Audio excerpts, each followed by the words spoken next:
Hi everyone, welcome to week 6.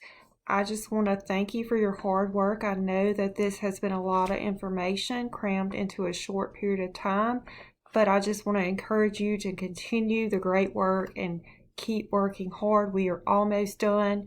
This week we are going to be covering chapters 11 and 12, so you'll need to read those in your textbook. Now we're at the point where we're going to start summing everything up and putting it all together. One thing we're going to talk about this week is how do we show professionalism at work? How do we show this in our etiquette, in our ethics, in our teamwork, in our meetings, and how can we be more professional in the environment we find ourselves in within the business? Chapter 11 and 12, they're very important chapters because it contains information that you can use in your career. This week we're going to do assignment 6.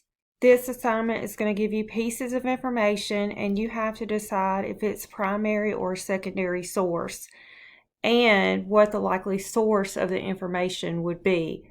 For example, primary source, you get this type of information through observation, through interviews, information that you get firsthand. Secondary sources are things such as historical documents, your newspaper, your encyclopedia, or market research that's been conducted, and you're just going back and pulling information from that. I'm not going to grade this for a 100% accuracy. I just want you to be able to think through the process. If I needed this information, would I get it from a primary source or would I get it from a secondary source? And what source would, if you're given information, would it likely come from? We're also going to be taking exam 3 this week, which covers chapters 7 through 10.